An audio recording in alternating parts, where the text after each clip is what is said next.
Good evening, Gungeoneers. Welcome back to Enter the Gungeon. We had a successful run last time. We took the Hunter out for a spin, but now I'm going to go clockwise, and we'll play with the others. So the next one up is the Marine. The Marine is personally my favorite Gungeoneer, and I'll get into why exactly once we start. But you can see here we have this little monument here in the center now. And this shows us what all pieces of the bullet that can kill the pest that we've collected.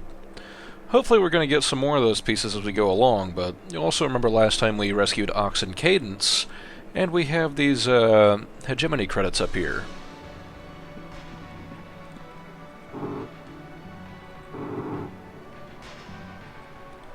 The acquisitions department is where we can spend our credits. And this is where, well, we'll get new things added to the Gungeon.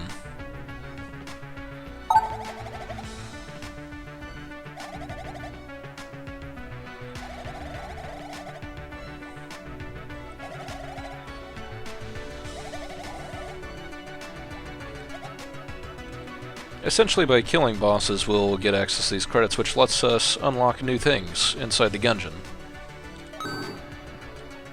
Of course, it all adds up pretty slowly, but we'll get there.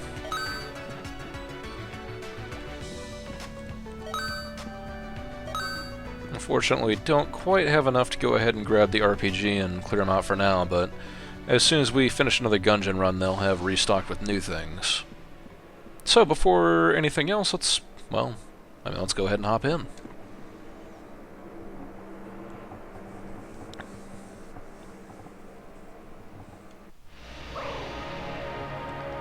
So we can talk briefly about the Marine and what he starts out with. You can see here in the upper left he starts out with a hit of armor. His gun is pretty standard. Doesn't do any particular damage, has 10 shots, he can't fire any faster by mashing the button. But something the Marine does have by default, his starting item, is a basic training manual. So his reload times and his accuracy for all weapons is increased. That's definitely something that comes in handy no matter where you're at in the game, whether you're at the start or the end. So, I think that may be part of the reason that I enjoy the Marine the most, is just because, well, none of his items really knock off. I mean, yeah, the armor's a little meh, but it's still pretty good.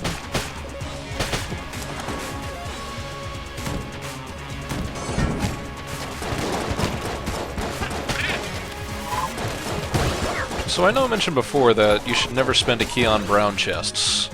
That's not always 100% true. It's true most of the time. But there's always a chance inside brown chests, assuming that you've already picked up the... if you've already picked up a chest and it had a gun in it, I think I mentioned before that guns always have one item and one gun. You know, for 2 chests on a floor you'll have an item and a gun. But some of the passive items you can get from brown chests are actually worthwhile. Granted, some of them are still garbage, but, you know, they can't all be perfect.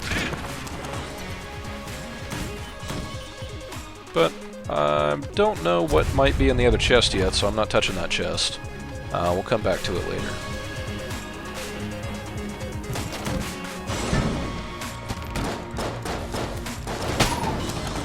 Huh. Didn't even need me to shoot the barrel, they did it themselves. Sometimes the Gundead will look out for barrels that you're close to and go ahead and shoot those to try and get some damage on you. They are surprisingly cunning. I mean, they'll flip over tables and use them, they'll shoot barrels. The Gundead are actually, they're not dumb. They're just, well, really enthusiastic.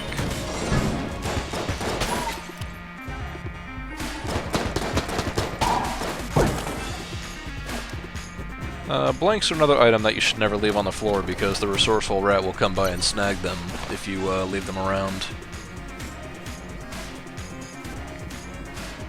Somebody in the thread, I don't remember the name, mentioned that this game has sort of a barrier to entry because of things like if you're playing poorly, the game does not usually give you anything to help you play better. For instance, getting the health bonus off of the bosses.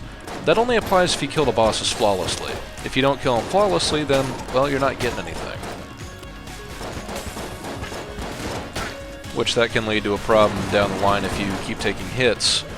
but you don't have any better weapons to deal with it. Something else somebody mentioned is, I guess one of the main complaints about the game is that a lot of people never wind up getting that much ammo. And I've had runs where I've been drowning in ammo, and I've had runs where I've had practically no ammo. Excuse me. They both damn it. They both happen. It's just that, well, assuming you're still getting good guns, and you should be getting at least one new gun every floor, you shouldn't have too many problems with ammo consumption. One piece of advice I could give is to get comfortable with your sidearm. The starting pistol is always it's always infinite ammo. You should be able to make it through, honestly, the entire first floor just by using your pistol. Granted, sometimes other weapons make it faster. I mean, a lot of times you can use, like, the crossbow for a boss fight, and that's absolutely nothing wrong with that. But you should be able to do it with your pistol, because sometimes, well, that may be the only option you're going to have.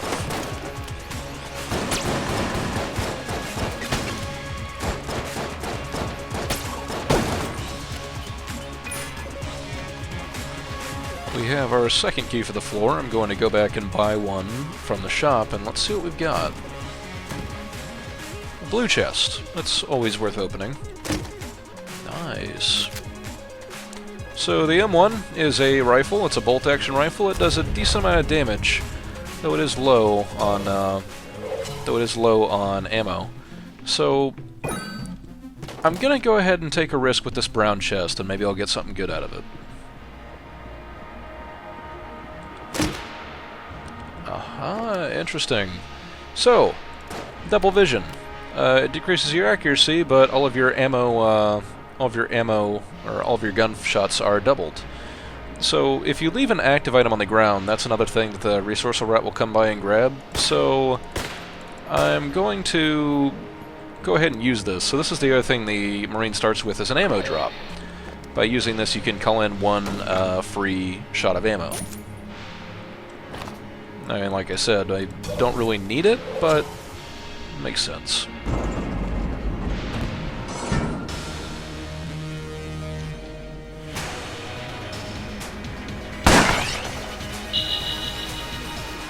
And so we find ourselves up against the Bullet King.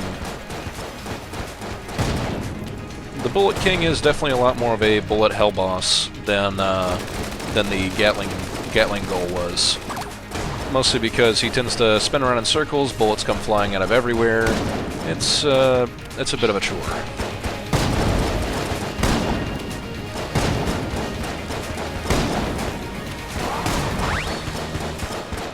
I went ahead and activated the double vision, so now we're actually firing at quite a bit faster rate. Well, doing damage at a faster rate. I think an item I picked up last time was the Ice Key, which let your items recharge while they were in use. Whoa, that sucks. Unfortunately, I took a hit, and it does apply to armor, so I'm not getting the Master Round this time around. Oh well, they can't all be perfect.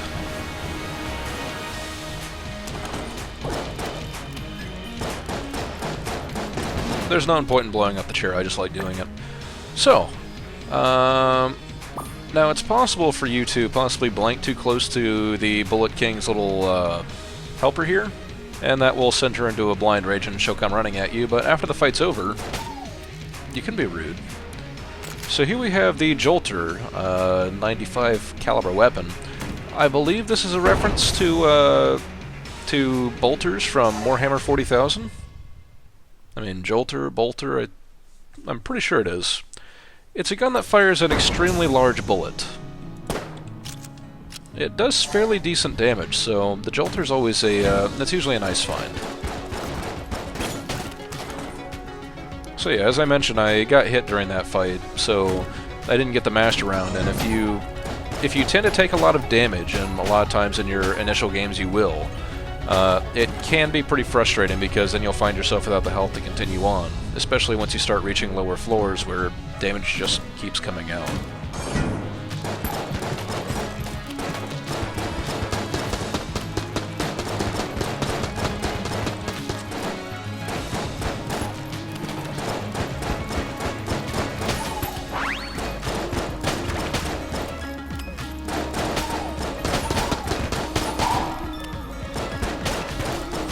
for items like double vision, which are just, they've got a pretty quick reuse time, I really don't see any point in holding on to it until you can't, until you need it. Because you can probably recharge it at least, probably twice within a single boss fight.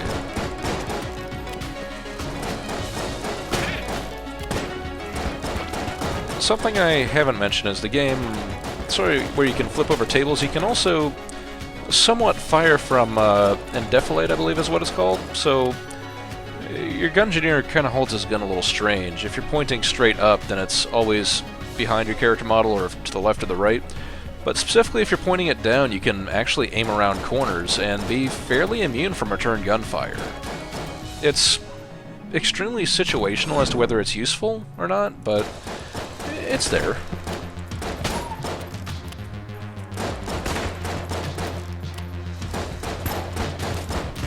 I don't know if I specifically mentioned it, but enemies do gain health as you go down in floors. Whereas on the first floor, all these enemies would only take 3 bullets to kill. On this floor, they start taking 4 bullets. And that's only going to go up over time.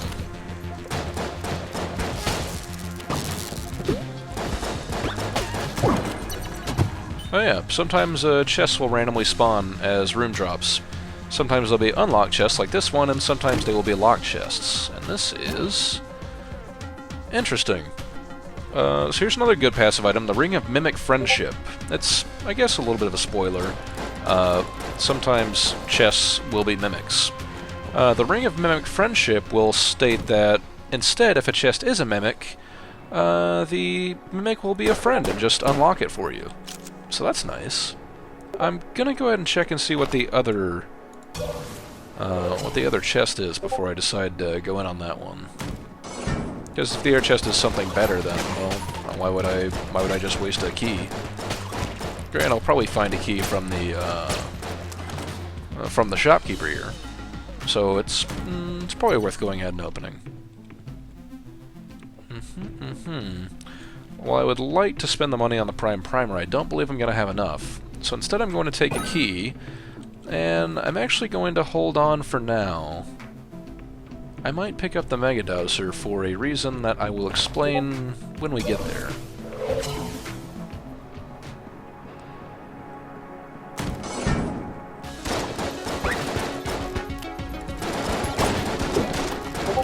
So I don't believe I've mentioned it, but rubber bullets combined with pits can actually be fairly dangerous. Granted, sometimes they'll just fly themselves into a pit, but a lot of times they can knock you into a pit. That's the only thing they really have going for them, is a extreme amount of knockback, but it can still knock you into a pit. And I don't believe I've fallen into a pit yet, but that does take off life. I know at one point I reached the last level, and I actually died just from walking into a pit. Wasn't even pushed into it, I just walked into it.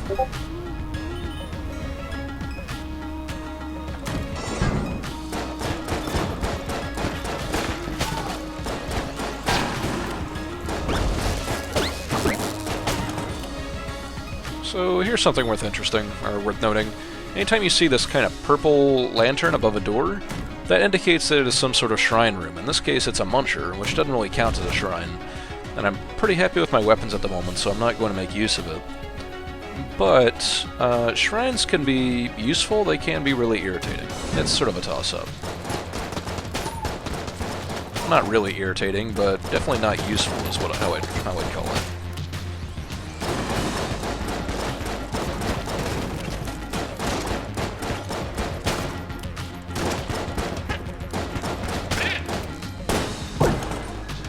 I do plan on using every one of the shrines in the game at least once, so you'll get an idea of what happens with them.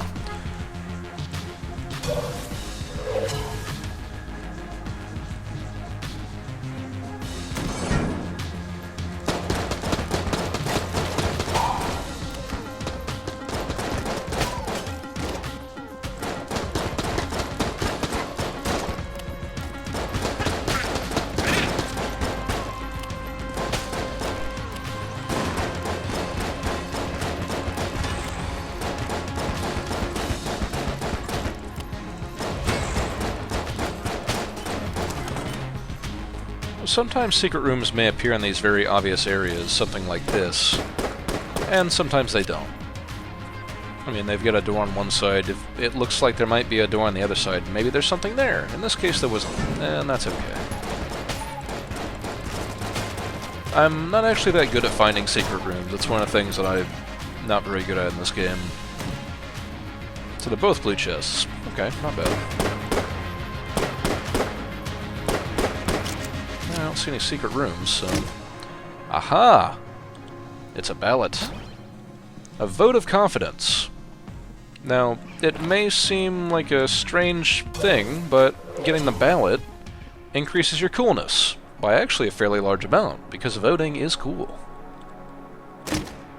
What have we here? The Helix. Not a big fan of the Helix.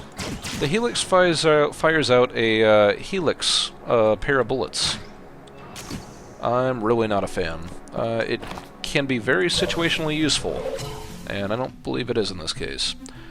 I'm gonna go ahead and grab the Mega Dowser. The Mega Dowser is not a good weapon. I mean, it's a Super Soaker. It does a lot of pushback damage, and that's about it. But I have a very specific reason for picking it up, and we'll get there.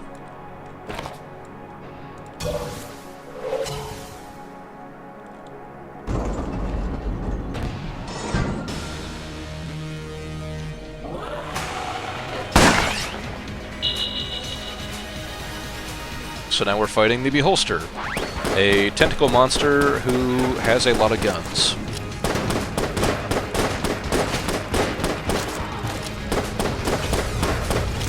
And of course a gigantic ivy, because why not? While I'm thinking about it, I should probably go ahead and mention how exactly it is that special weapons, or items, I should say, recharge. So they recharge based on how much damage you're doing.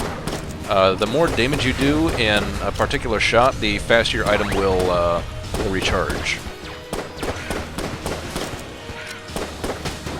But luckily we were able to take him out without too many problems, only had to use one blank. And, neat enough, we got another key out of it. Oh, that's a good item. This is actually, So the Potion of Lead Skin will make you invincible. Right now I cannot be hurt, except maybe by falling down a pit, but the Potion of Lead Skin is pretty good. But I think I would rather have the double vision instead of the Potion of Lead Skin, because I'm usually pretty good at not getting hit. So having the extra DPS will, I believe, do me a bit better in the long run. And of course the resourceful rat just popped in to go ahead and take the potion, because the rat is a jerk.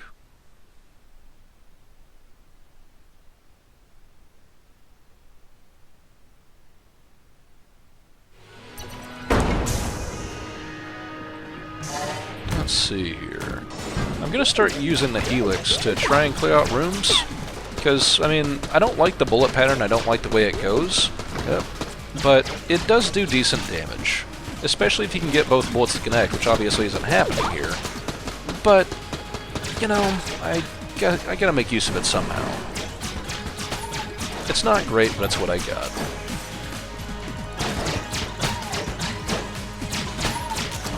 And you can see if somebody's right in front of me, then I really can't hit them because the bullets just don't fly that way.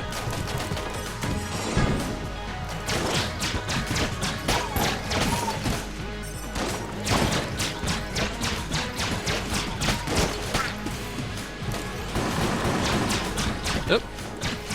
Have we seen the poison guys yet? I don't recall. Poison blobs. They're a little bit different from their red brethren. The poison blobs have been a little bit degraded so that the first time you kill them, or the first time they split, they actually can't split into two. They only split into, well, one malformed one instead. But at all levels of health, they do still spread poison on the ground, so watch your feet. I wonder how this works. Oop. I wonder how double vision works with the Helix. I imagine the answer is actually pretty well. Too bad this gun still sucks. I'm really not a fan of the Helix, but, you know, as long as I got the ammo, I might as well use it.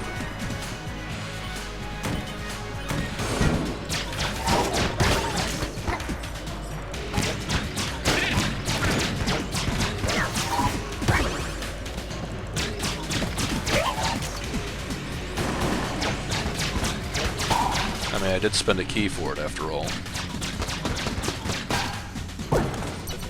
Nice. I will grab that key in a minute, because I still want to find the shop key first and make sure there's going to be keys spawning in there. Cole. Cole is a jerk enemy. Cole walks around with a gun. I mean, obviously, because everything in this place has a gun.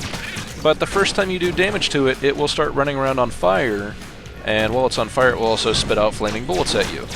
The bullets don't set you on fire, but they are pretty quick and unpredictable.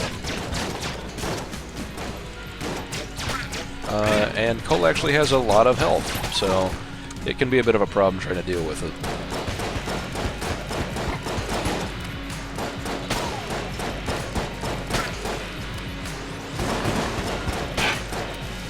These guys, I don't remember what they're called, but they can also kind of be jerks. While their thing is closed and they're spinning around, they're impervious to bullets, and then they open up and fire 3 times before shutting to reload again. They can be irritating if you ignore them, but, you know, not too terrible.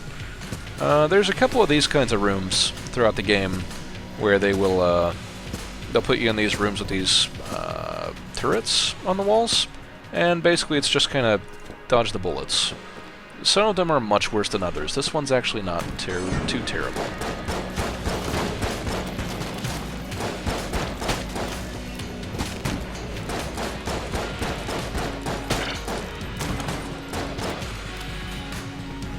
It could definitely be worse. A green chest. I'm going to go ahead and check if there is a secret room first. Nope, no dice.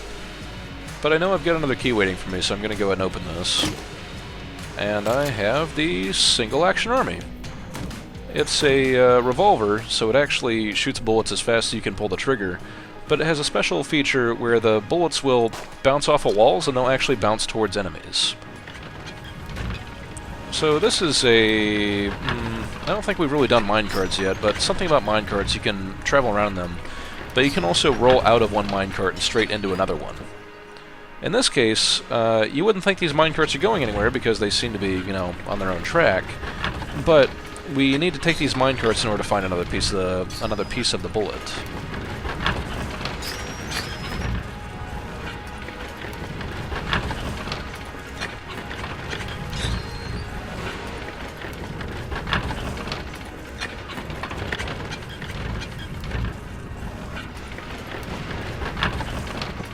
Nice.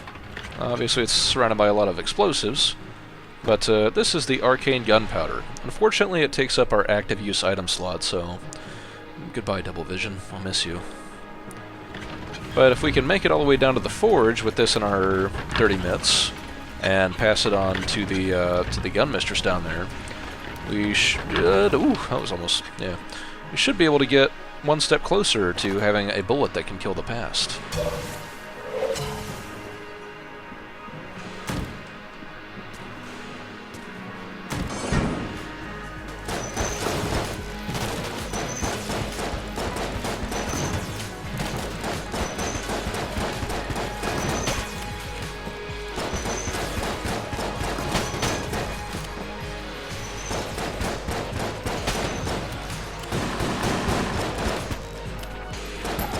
I mentioned before that enemies start getting more health, and this is actually an example of that.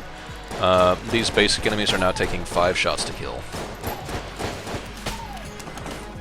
So if you don't have any good weapons and you're not good with your pistol, you're going to have a bad time.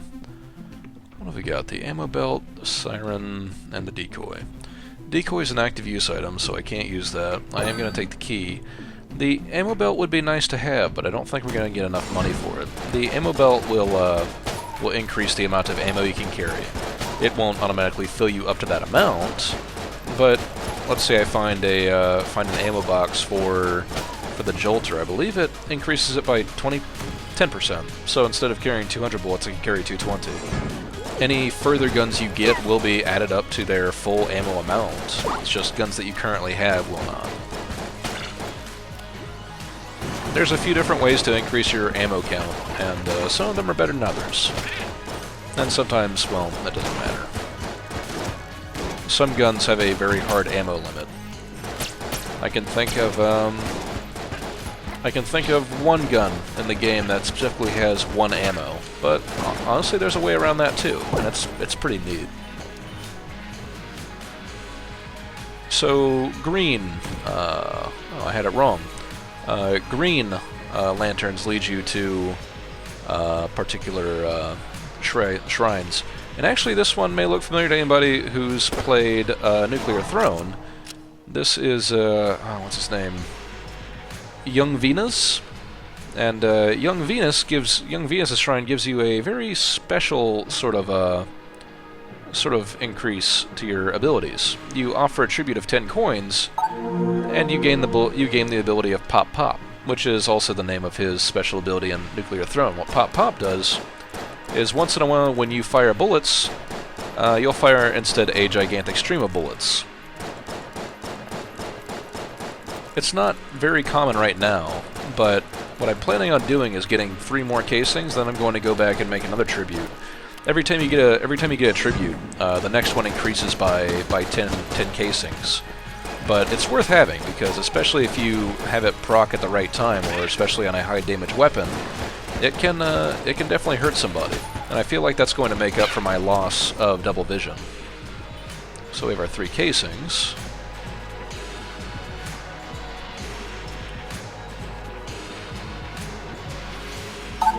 Yeah, and I think that's all I'm going to get as far as Pop Pop goes. It's pretty useful, and it will proc on every gun as well.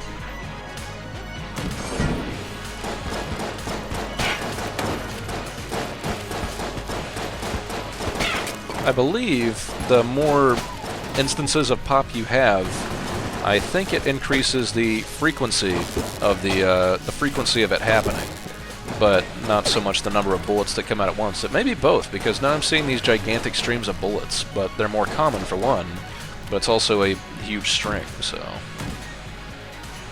green chest, always worth having. And this is a frost amulet. From now on, we'll get 3 blanks per floor, and anytime I use a blank, in addition to the damage that it would normally do, it'll also freeze any enemies that are around me. This game does have status effects, obviously. I mean, you can set enemies on fire and poison them. You can also freeze them, and freezing is one of the more useful ones. I highly recommend it.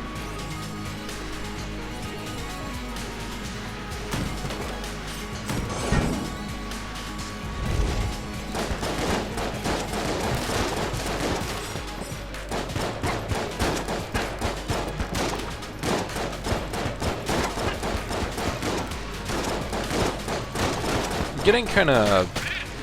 what's the word? That sucks. Didn't need to take that. Getting boxed in with a bunch of shotgun guys in a corner can definitely lead to some bad times. Like I just did.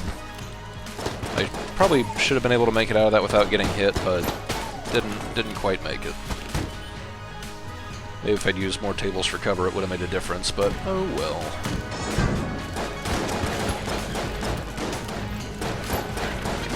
Yeah, something else about minecarts. The Gundead love minecarts. They will hop in them at the earliest opportunity and just run around and be jerks. Hopping in a minecart isn't particularly useful. I mean, it can give you a little more speed, I guess, but it very much narrows down what track you're on, and I'm not a big fan. I am not going to refill the Helix. Instead, I'm going to refill the Jolter. I mean, the Helix was nice while it lasted, but considering I'm low on ammo otherwise, it's not worth it. So I'll grab that key, and I believe that's this floor done. That secret room only had health in it, so there's nothing in there I need. So let us go ahead and proceed to find out who our boss is.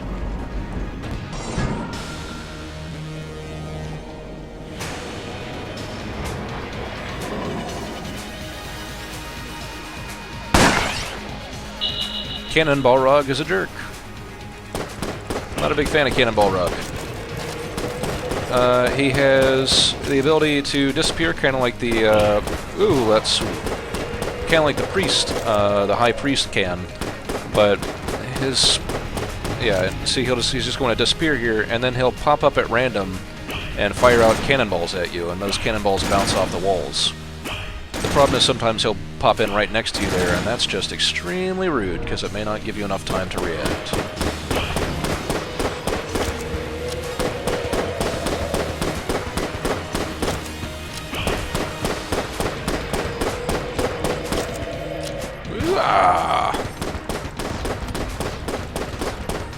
Almost had it.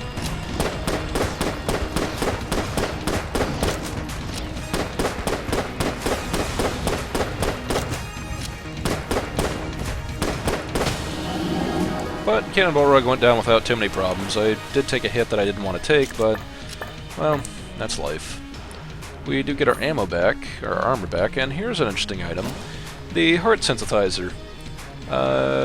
If you play well, like you don't take damage for a room, sometimes hearts will spawn, which that's not very useful for me right now because, well, I mean, I'm not trying to take health damage, so... I mean, it's okay, I guess. Nah, I really would have preferred something different, but oh well. At this point, I'm definitely going to start using a different weapon to start working through rooms, and I might as well use the M1. It's actually not a very good weapon for room clearing, but it'll do.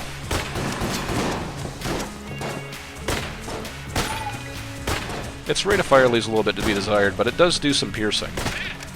Not a lot of piercing, but some.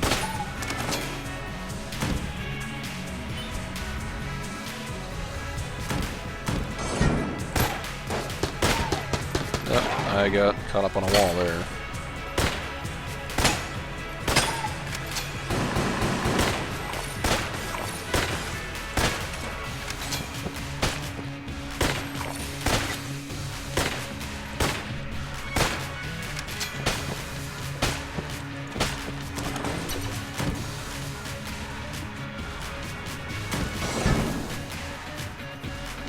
Let's see, you're in this room, if I'm not mistaken. Oh yeah, just a bunch of these little guys pop up. And we do see a cell key there, so I guess we'll be seeing somebody else to let out of a cell.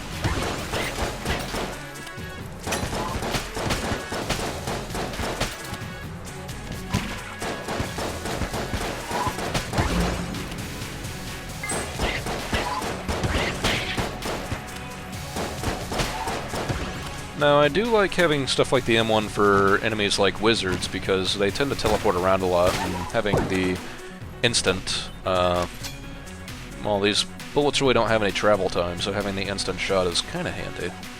It's not super, it's not the best, but it's doable.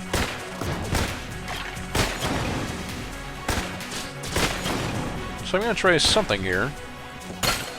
I believe that may have only been an achievement, but if you roll into an enemy while they're frozen, you can actually shatter them.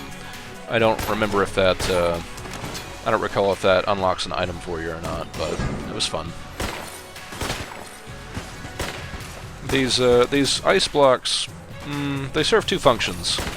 One is if you step in front of them, they will run your way and try and run into you, because they're jerks.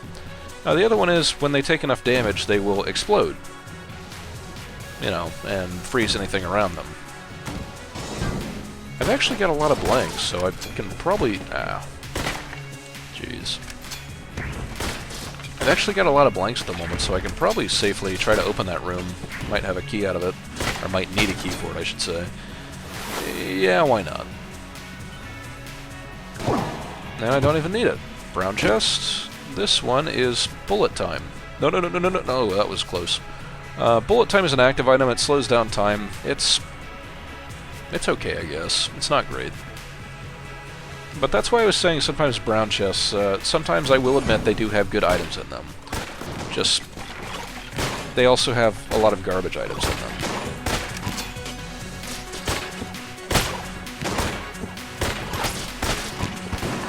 I am eating it.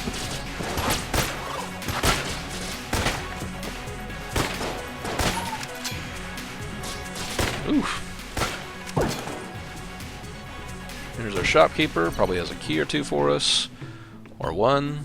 And there's something up here. What's up here? Ah! The cell creep.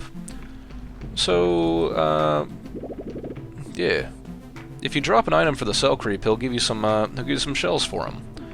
You can always take a look at your passive items, like I really don't want the heart. I might as well keep it. I might start taking more health damage. You can select up here to drop your current item, or if you want to drop your gun, you instead press F, or hold down F. And once it falls down the grate, he'll give you some cash for it. I think I will hold on to the heart synthesizer just in case, and we'll see where I'm at with the rest of it. I don't think we've seen another... Every time you use a blank at that at the blank shrine, it will the number of blanks required for the next chest to pop up, because more than one will pop up, may be increased. So right now I'm debating whether or not I want to do that, and I'm pretty sure the answer is no.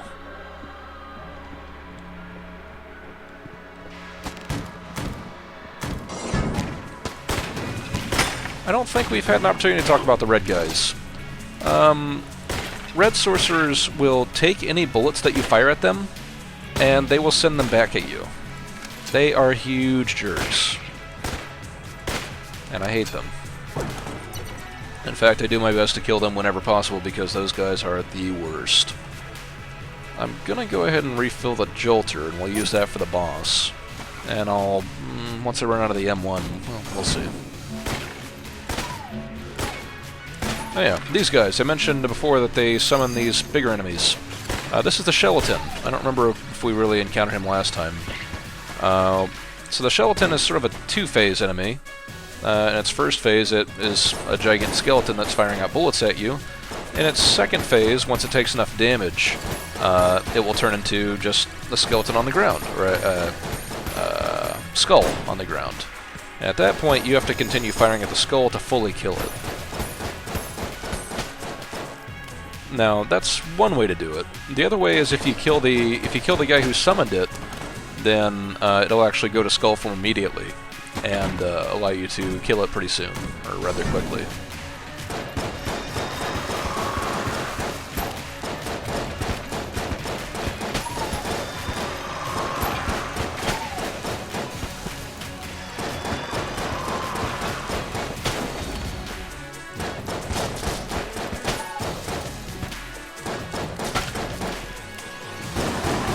Yep, and there's exactly an example of the Red Wizard being a jerk. He took all of my pop-pop bullets.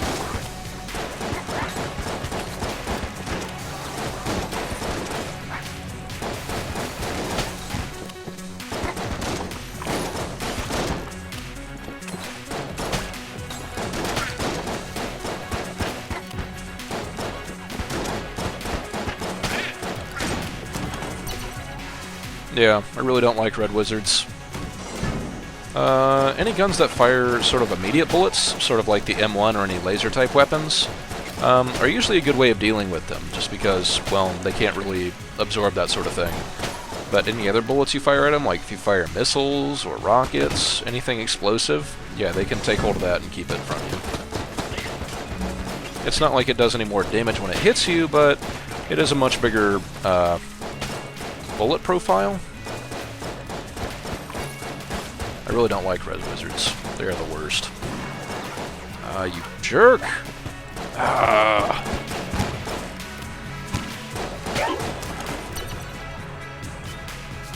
The worst. Got a green chest, and I'm not really using the Super Soaker for much else, so I might as well probe for some hidden walls. This is Muscle Relaxant. Ooh, this could be really good.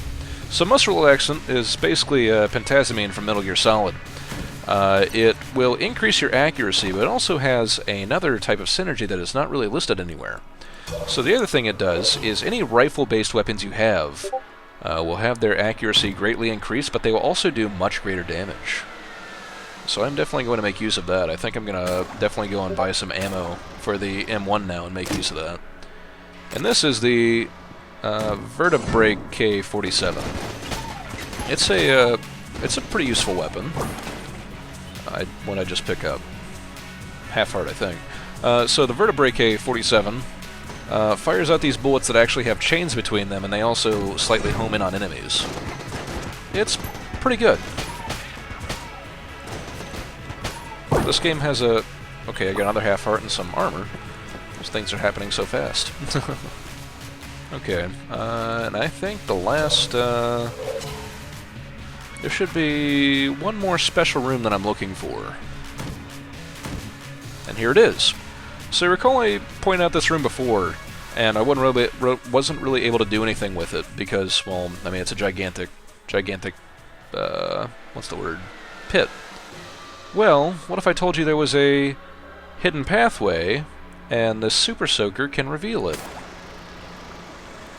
Aha. Now I don't look like nearly as much of an idiot for buying this thing.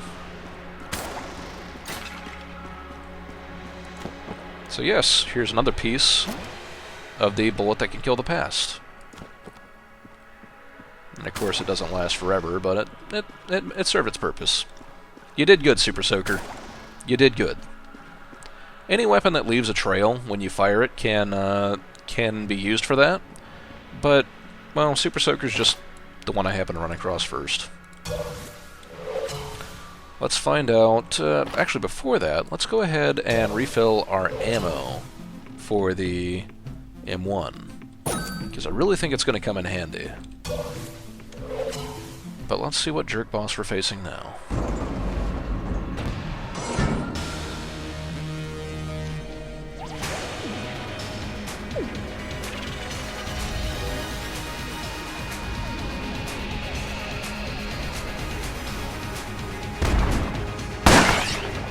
It's the kill pillars. Technically 4 bosses in one. But any weapons you have that do penetration damage are very, very useful here. And yes, these are red bullets that take off a full heart when you get hit by them, so try and avoid that if you can. Ah, that was quick.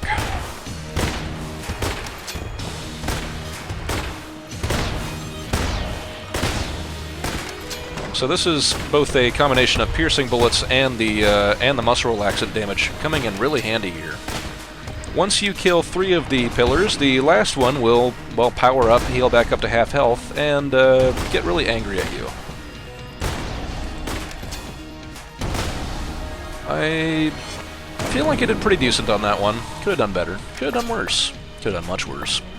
But we get our heart back, we get some more armor, and we found a magnum. A very filthy magnum. Aha, and here is the person we're going to release. And it is... Flint.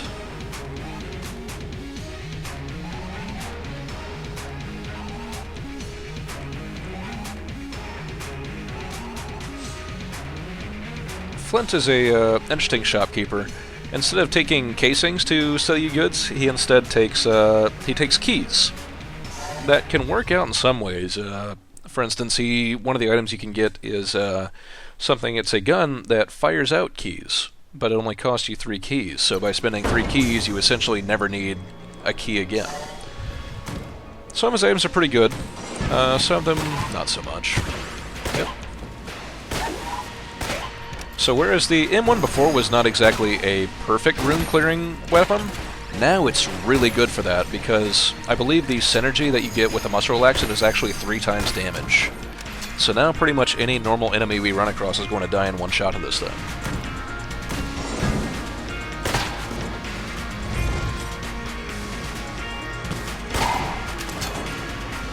Yes, the muscle relaxant can make some pretty lousy guns into some really deadly weapons.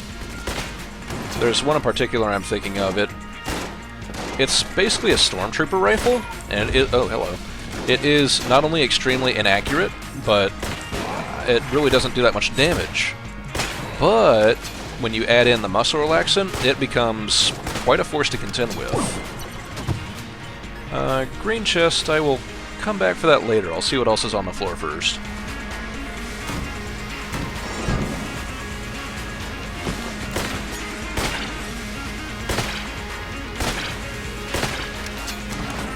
And of course, the Marine's already innate accuracy works... Oh, hey, we're here. It works with the muscle relaxant as well. We need to go ahead and deliver these 2 pieces.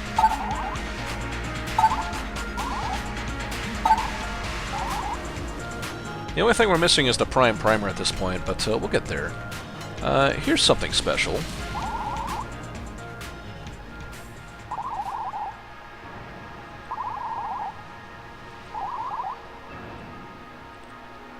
So we need to deliver this arm to Ox, but, well, we can't exactly go farther up in the Gungeon. So instead we have to look around for an enemy that is, well, carrying something special. Well, you'll know it when you see it.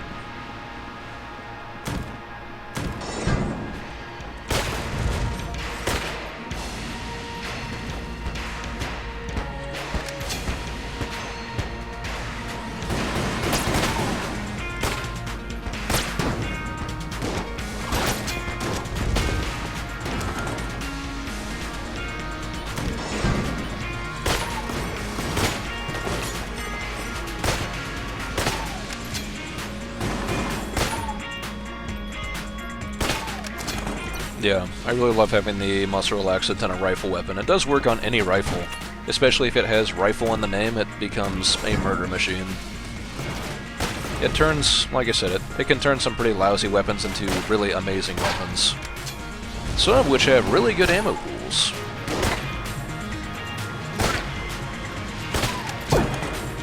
In fact, if I find any more ammo, I'm really tempted to just refill this and use it for the boss, too. At that point, I think I'll be in a much better place ammo-wise than I was before.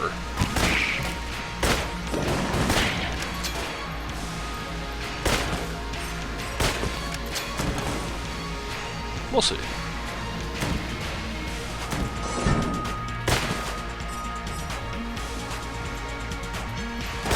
Fortunately, I am currently just about out. Yep. So let's see, what else can we use? I will actually switch to the Magnum.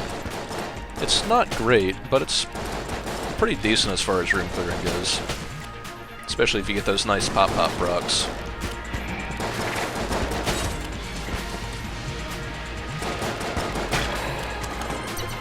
The Magnum does a decent amount of damage, nothing amazing, but that's decent. What have you got here? Another green chest. I'll go ahead and... nah. I'm looking for the last chest to maybe be either a red or a black chest, but we'll see. Aha! There it is. You notice that really angry gun knight is looking at me with a balloon hovering around him. Guess what that balloon is for?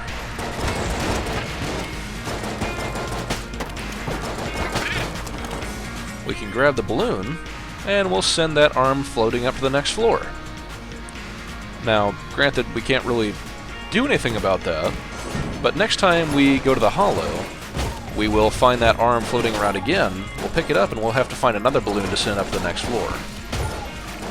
Yes, that is actually how it works. I think it's pretty neat.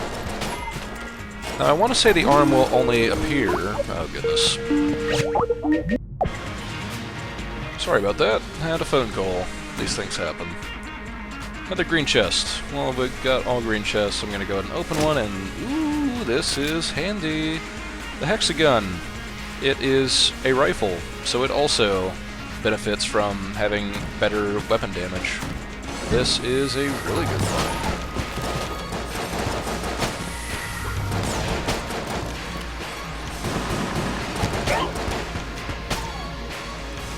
Oop, now out of ammo.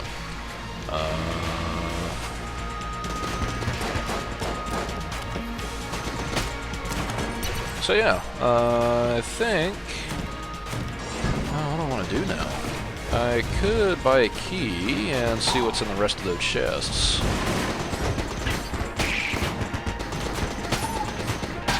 That makes sense. I mean, I've got 2 chests to go through. At least one of them has to be a passive or active item, which could be pretty good. I do need a new active item. Yeah, let's do that.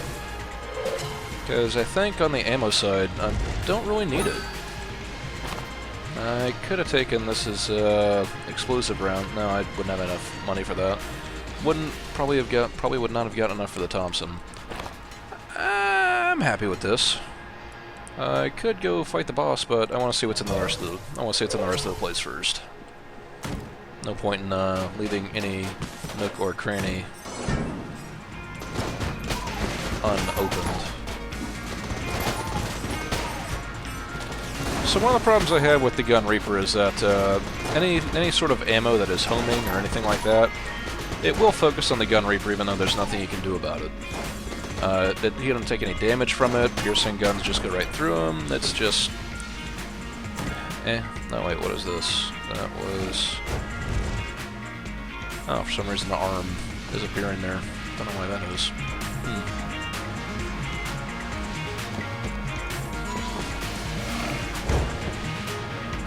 I think this will just be a small room that connects to that other side. It is. Oop! So yeah, these metal guys are this floor's version of the ice blocks. If you get in line with them, they will charge at you, and unlike the ice blocks, these guys can't be blown up. Once they finally close their eyes, you can shoot them, and I think they'll die. They'll blow up? Yeah. But they're jerks. They're huge jerks. Gonna open this chest, and we have hazmat suit. Not that useful right now. Hazmat suit will defend you from any lingering creep on the floor. Any fire, any poison won't affect you. Unfortunately, where we're going, we don't really need that. But despite only having 4 hearts, I think we're in a pretty good spot for the Voss. The flare gun, not a very good weapon. It can be, but right now it's not. Didn't really see any secrets, so I guess we're just going to fight the boss. What do I want to use? I'll go ahead and I'll finish up the vertebrae K, and we'll go from there. You can always skip boss intros if you've already seen it by pressing the E key, and because we've already seen the high drag gun, poof.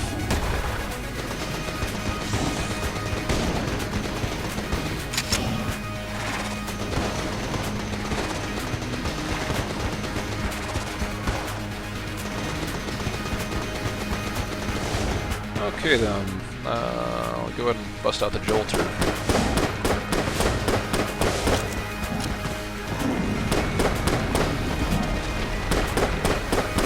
I want to try and save the Hexagon for last because it is a pretty high damage weapon, especially with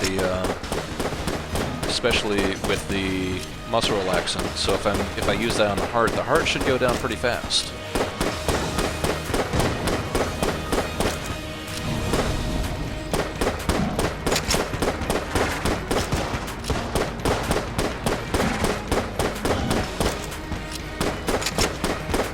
Luckily, the High Dragon doesn't really change its pattern between different fights. It's always the same thing. Once you have a good handle for how the bosses fight, you can usually take them out the same way every time. Sometimes the patterns are a little weird, and sometimes you just get unlucky, or sometimes a bullet pops up right in your face when you weren't expecting it, but, you know, that's life. This game is one of those ones that really benefits from a lot of replay. If you figure out what you're doing, and you can manage to replicate it fairly, this is a bad place to be. Like, I've seen a lot of people say that they're bad at this game, and I mean, that's fine. It's a tough game. I know I'm making it look sort of easy, but it is a tough game. But it's one of those things where the more you try, the more you play, eventually something's going to click and you're going to get it right. That's the only thing I'd really point out. Okay, hey, nice. And now we are in Phase 2. But yeah, as I was saying, the biggest thing about it, practice, practice, practice. Even if you die like 17 times, I mean, shoot, I didn't make it to the High Dragon until maybe my 10th run?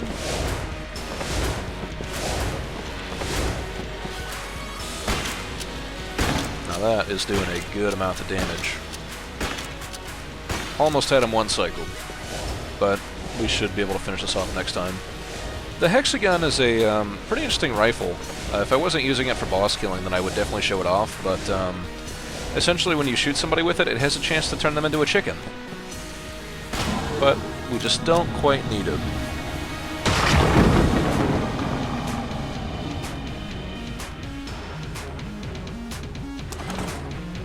The High Dragon is falling, and the High Dragon has fallen, and there's nothing left for us to do, so let's go ahead and grab the gun.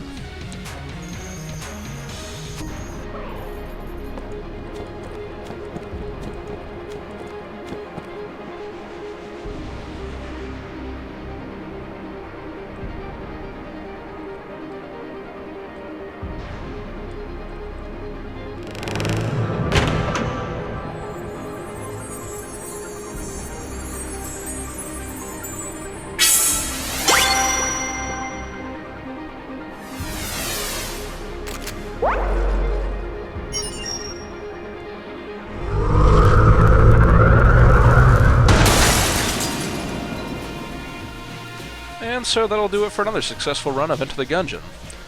Not quite as successful as last go-around. We did take hits on most of the bosses, but was still doable. I don't think there was any point at which I was really in a bad position, and actually the guns I had, or the ammo I had at least, was much better. So, yeah, that'll do it for this time. Please join me next time, and once again, if there's anything you would like to see better explained, please let me know, and I will address it. when the gunshot shooting non-stop. Hammer cock, find a man of shots, man a lot. Keep cannon, hot cannon, I see granite rock, east, west, cannon, got peace, best, last man